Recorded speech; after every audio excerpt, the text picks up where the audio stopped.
Today's question is, why is wisdom referred to as a she in Proverbs? In this video, I'll answer that question from a biblical perspective. Then afterwards, as always, I'll share some helpful resources, so stick around until the end.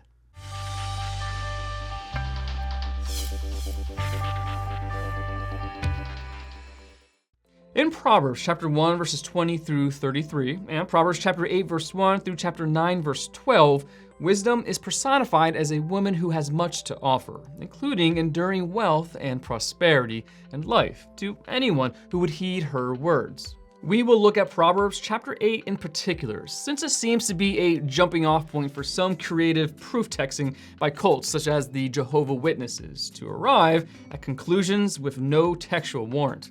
We will cover the three subjects that are often disregarded when considering these verses: figure of speech, genre, and grammatical gender, to focus on the question, why is wisdom a she? Let's start with figures of speech. These, by definition, should not be taken literally. For example, "And the Lord said, what have you done? The voice of your brother's blood is crying out to me from the ground." Genesis chapter 4, verse 10.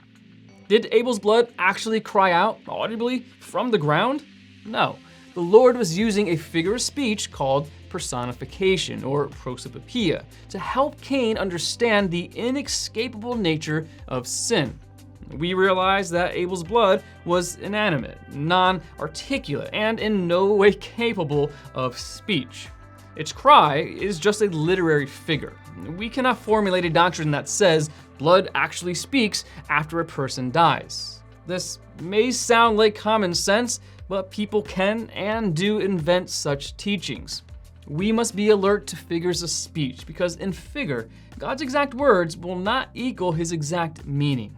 In Proverbs chapter 9 verse 2, wisdom is not literally a woman who prepares a banquet. Wisdom is an intangible quality. But Solomon describes it as if it were an actual person, personification again. But why is wisdom a she and not a he? As we answer that, let's consider genre. Proverbs chapter 8 is poetry, one of the many genres found in the Bible. This is important to consider, for if we do not know what we are reading, we will not know how we should read it. A reader will always make some sense of the words, but if genre is not considered, the reader will likely miss the author's intent. For example, if we're reading Treasure Island, it's important to understand it as a novel, that is, a work of fiction. This understanding will prevent our seeking out the family history of Jim Hawkins as if he were a real person. When reading the Bible, if we do not understand an author's intent, then we will not understand God's intent, which of course is what matters when it comes to interpreting his word. Proverbs chapter 8 is a specific type of poem called an encomium, a poem of praise. Other encomia in scripture are found in 1 Corinthians chapter 13, in praise of love, Hebrews 11, in praise of faith, and Proverbs chapter 31, in praise of the virtuous wife. We cannot interpret the Bible's poetry in the same way we do its historical narratives, its prophecies, its apocalyptic passages, etc. For instance, we cannot treat love is patient, love is kind, 1 Corinthians chapter 13 verse 4, in the same way as when anyone has a swelling or a rash or a shiny spot on their skin that may be a defiling skin disease, they must be brought to Aaron the priest, Leviticus chapter 13 verse 2. The first passage is effusive, the later exacting. These are just two examples of types of writings that must be read with sensitivity to their genre, purpose, and context. So, when we read that wisdom is a she, understand Proverbs is heavily artistic. Therefore, we are not reading a technical definition of wisdom. Finally, let's talk about gender in language. Except for some personal pronouns, English does not use grammatical gender, classifying words as masculine, feminine, or neuter. However, the Hebrew language in which Proverbs was written does use grammatical gender, much like Spanish, French, and many other languages do. Herein is our problem. She, as we understand it, is not necessarily she as it was intended in Hebrew. Native English speakers are ambivalent concerning grammatical gender. We naturally think of the noun girl as feminine and the noun boy as masculine.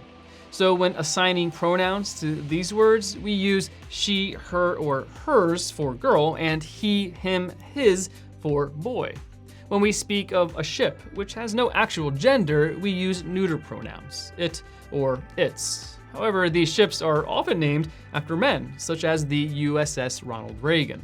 The name of the ship does not affect its gender. To compound matters, mariners usually refer to a ship in feminine terms. She is a fine ship, head her into port, etc.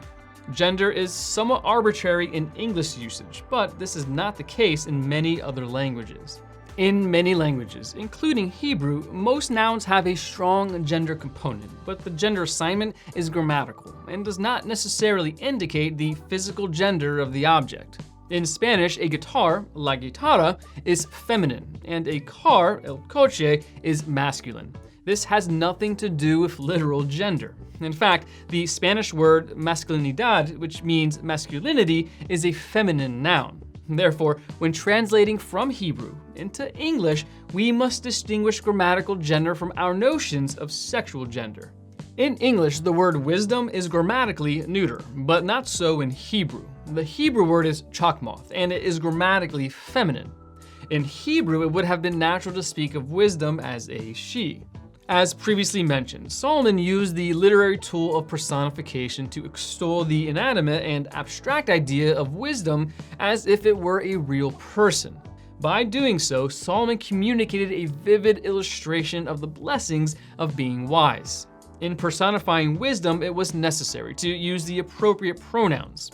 Since a person is not referred to as an it, wisdom as an antecedent requires feminine personal pronouns. The grammatical construction is an artifact of the process of personification. In other words, since the word wisdom is feminine in Hebrew grammar, wisdom personified becomes a she to satisfy the demands of diction, not to add information to its object. There may be a couple other reasons why Solomon portrayed wisdom as a she. In the broader context, Solomon is drawing a careful contrast between wise and foolish choices. Immediately before and after presenting wisdom as an elegant lady, offering riches and satisfaction, Solomon presents a picture of folly, pictured as a prostitute who promises pleasure but who delivers death. So the foolishness of immorality is contrasted with the wisdom of virtue. Two parallel illustrations are used and both involve a virtual woman. Also, Proverbs shows us wisdom personified performing activities that are usually associated with a woman, such as preparing a meal, Proverbs chapter 9, verses 2 and verse 5. This description transcends the technical grammar and further necessitates the feminine pronouns applied to wisdom. Solomon was not saying that women are intrinsically wiser than men. That would be reading too much into the use of grammar. And he was definitely not referring to some type of goddess named Wisdom or Sophia. It is impossible to tell whether or not Solomon intended a feminine portrayal of wisdom from the outset. Perhaps the feminine underpinnings of the word wisdom influenced his choice, or perhaps he just found himself awash in the feminine grammar and ran with it. Either way, the use of she was not necessarily driven by any intrinsic femininity of wisdom. As such, men should not be insulted, nor women be puffed up at its reading. Want to learn more? Subscribe so you don't miss the next video. Visit gotquestions.org for more great content, and check out the details section below this video. There's one book I recommend, along with several related questions. If you'd like to learn about Bible Munch, or if you're interested in bite-sized devotionals, subscribe to Bible Munch on YouTube. It's linked right here. Now remember, got questions? The Bible has answers, and we'll help you find them.